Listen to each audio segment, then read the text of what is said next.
Welcome to Excel magic trick number 1487. Hey, in this video, we got to see how to look up the latest product price based on a date. And in this video, we'll see how to solve this problem using the index and match functions in an array formula. Now, if we go over to the sheet all, the fundamental problem that we've been dealing with for 5 videos straight is that if we have a lookup table with duplicate products, 3 ABCs, and we need to look up the price based on the effective date, we are doing a lookup with 2 conditions or criteria. Not only that, but the other problem is when we're looking up ABC 2/26/2018, we actually need to match ABC to ABC, but we need to match what? 2/26/2018 with 1/1/2018. Now, if we go over to the sheet 1483 to 87, in our last video, what did we do? The fundamental problem was we had 2 items to look up. That meant we did not have a first column in our lookup table with a unique identifier. So what did we do? We just created the unique identifier in the first column. Then we had a true lookup table where we could look up a single item. Then over in our formula, we simply joined product and the correct date together as a lookup value, and we had our proper lookup table. Now, what we want to do in this video is we don't want this helper column in the lookup table. So we're going to simulate this exact column over in our formula.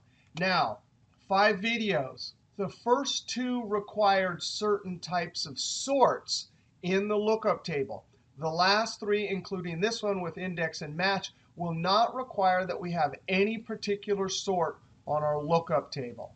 Now, before we try and simulate this whole column in our formula, we want to deal with the fact that for each one of these order dates, we need to convert them to the right effective date so we can combine product and effective date as a lookup value to then find it in our simulated helper column.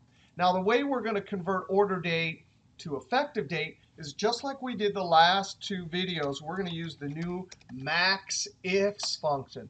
Now, MAXIFS is only available in Office 365, Excel 2016, or later. If you don't have that, then you can use aggregate. I actually should have put a note up here. I'll add a note. So when you download that, the note will be there. But here's how MAXIFS work.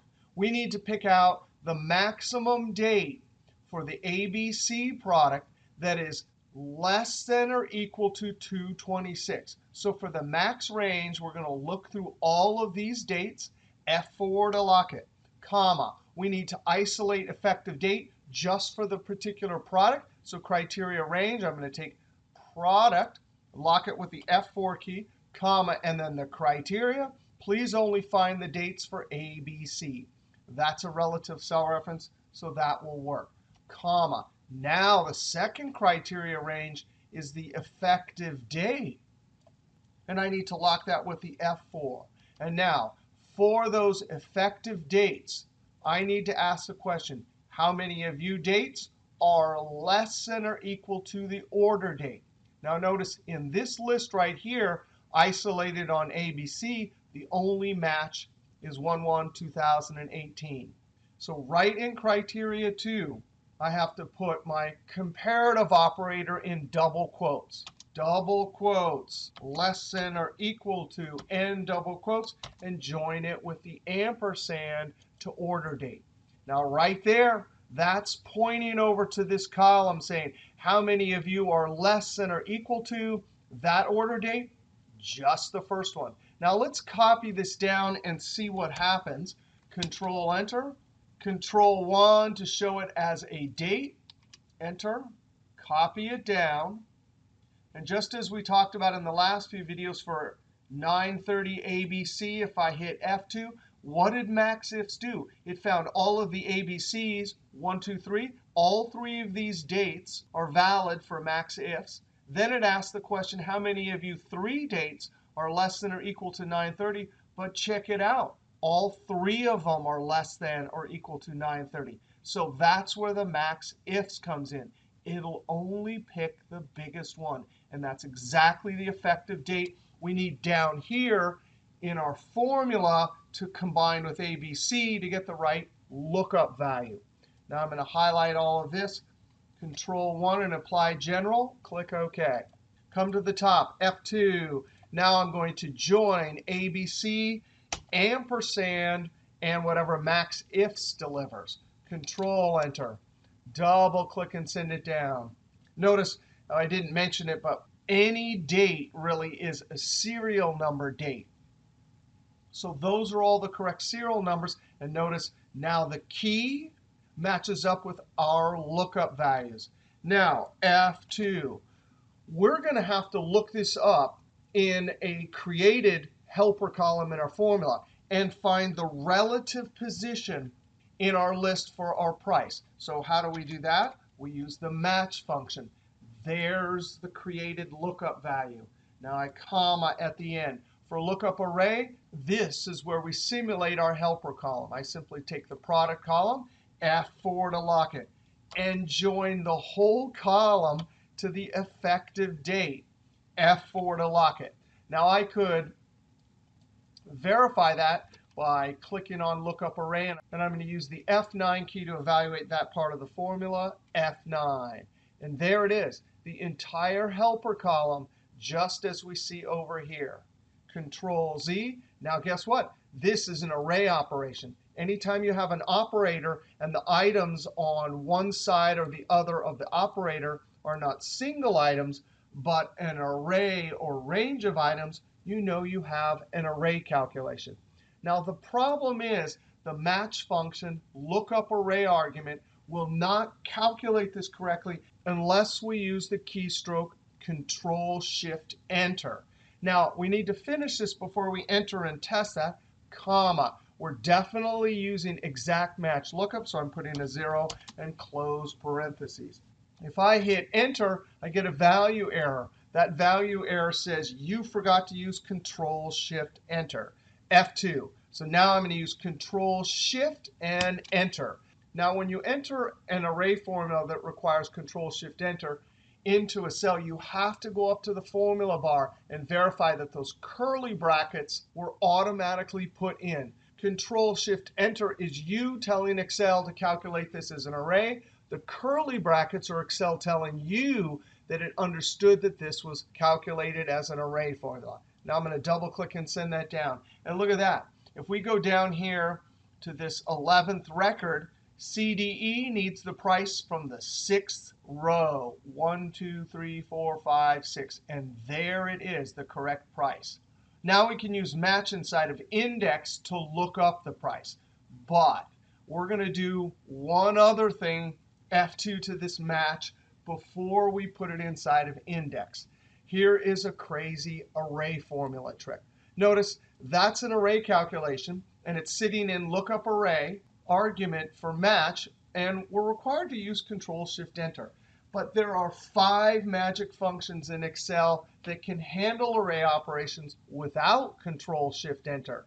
Index function is one of them. Sum product, lookup, which we saw in our first video 4 videos ago, aggregate, and chi-square test. So guess what? I'm going to totally cheat. Remember, that's a column filled with rows, right? It looks just like that. That's a column filled with rows. So I'm going to put that column filled with rows into the index function. And there it is. It's the array argument in index that can handle array operations without Control-Shift-Enter. Now, normally we use index to look something up. But watch this, comma. You usually give it a row number, and it returns one item. But if I put a 0 into the row number argument, watch this, 0, close parentheses. What I just did there for that whole index is I'm looking up something in this array created column, and I want to return all of them. So when you put a 0 into row numbers, it tells index to return all the rows, which for us is our single column. And we won't have to use Control-Shift-Enter because our array operation is sitting in one of the few arguments in Excel functions that can handle array operations without Control-Shift-Enter. So watch this. I simply hit Enter. That is so beautiful. If I click in the cell and look up there, there's no curly brackets, and it calculated correctly. Double click and send it down. That is pretty cool. Now, if you want to learn more about array formulas, you can always go check out my Control-Shift-Enter Mastering Excel Array Formulas, either at Amazon.com or MrExcel.com.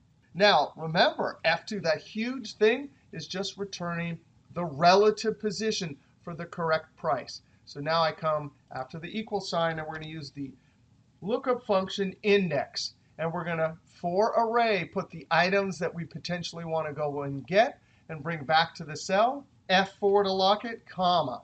Now here, there's no array operation there. It's just the items we want to look up.